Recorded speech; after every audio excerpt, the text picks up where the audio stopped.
Reacher Season 3 cut a Paulie scene that would make you hate him even more. Reacher Season 3 avoids adapting one Paulie scene from the original book, which would have made you hate him even more. Similar to its predecessors, Reacher Season 3 does not drift too far from its source material.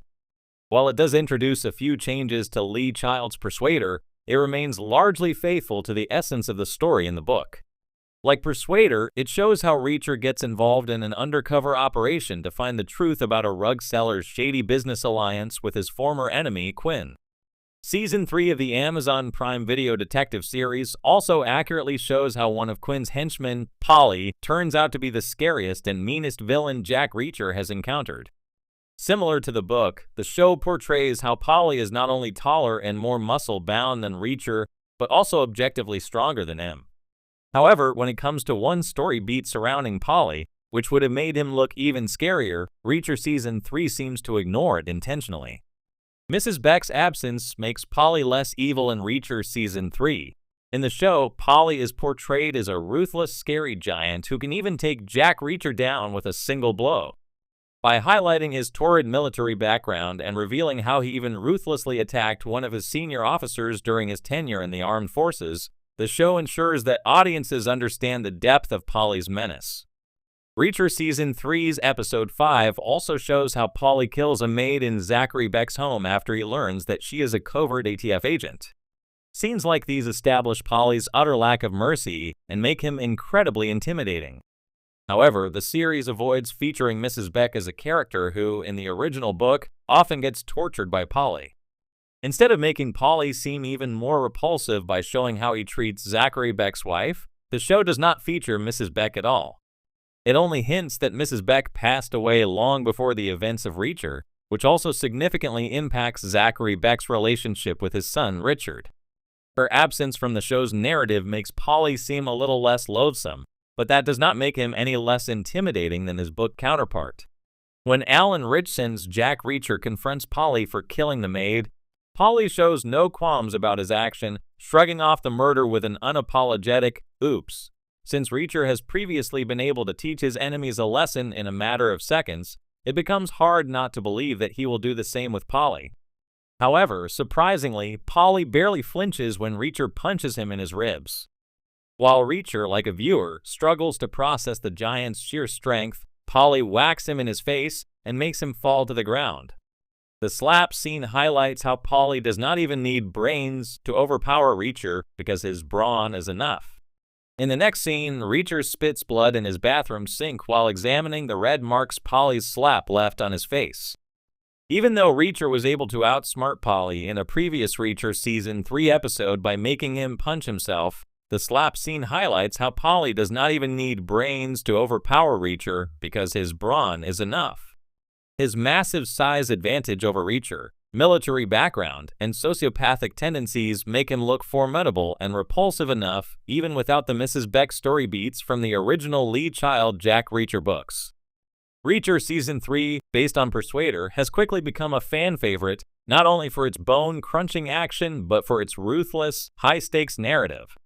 With Jack Reacher Alan Ritchson undercover in the heart of a criminal operation, the season dives deep into murky waters. But one character in particular stirred up the most visceral reaction from fans: Paulie, the silent and monstrous enforcer guarding the Beck compound. Fans were rightly creeped out by Paulie. Towering and cold, he was clearly more than just muscle. He was a threat hiding behind silence, like a loaded gun without a safety. But what most viewers don't know is that Reacher Season 3 originally had a scene that made Paulie far more horrifying. It was ultimately cut from the final release, and according to inside sources, the reason was simple: it made him too evil. The missing scene, a glimpse of the monster. In the original cut of Episode 5, there was a scene that would have given viewers a gut-wrenching reason to truly hate Paulie, not just fear him. The scene reportedly takes place in the barn behind the Beck estate, a location already laced with unease. Reacher, while secretly observing the compound, watches Paulie as he trains. But this isn't sparring or weightlifting. Paulie is methodically breaking the legs of mannequins rigged with pressure sensors, mimicking the physiology of a human body. It's brutal. But it gets worse. Paulie then drags in a stray dog, thin, limping, and obviously starving. He gives it no food, no affection. Instead, he uses it as a psychological test dummy. He forces the dog to whimper in response to different tones of his voice, practicing intimidation techniques. The entire moment is deeply unsettling, not only because of the cruelty, but because it reveals a shocking truth. Paulie enjoys fear. He doesn't just follow orders, he's a sadist with a method. According to the show's insiders, this scene was meant to underline Paulie's monstrous nature. He wasn't simply big or brutal. He was calculated, cold, the kind of man who doesn't just carry out violence, he studies it. Why it was cut. So why was this moment removed? The official line from Amazon Studios is that the scene disrupted the pacing and tone of the episode. But multiple crew members have anonymously stated that test audiences reacted viscerally to it, too much so.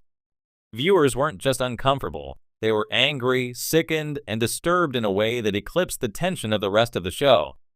In other words, it pushed Paulie beyond the line of an intimidating villain and into the realm of pure horror.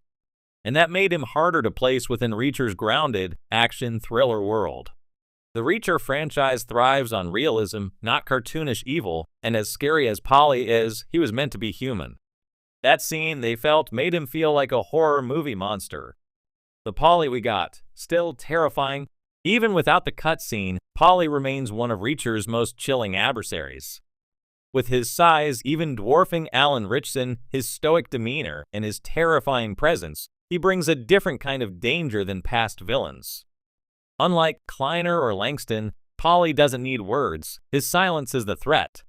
One of the most memorable moments that did make the cut is Reacher's first face-to-face stare-down with Paulie in Episode 6. There's no fight yet, but it plays like two apex predators recognizing each other. The tension is thick, the silence loud. It's not just physical intimidation, it's psychological warfare. And in that silence, Paulie becomes something far more unnerving than a loud, theatrical villain. He becomes a void waiting to consume. A glimpse into Reacher's morality. Had the cutscene stayed, it may have impacted not just how fans saw Paulie, but how they saw Reacher himself. One of the season's underlying themes is Reacher's moral code, a personal system of justice that often exists in gray zones. Facing someone like Paulie, who not only kills but torments, might have pushed Reacher to even darker extremes. In the final version of the show, Reacher's eventual confrontation with Paulie is already a brutal, drawn-out battle.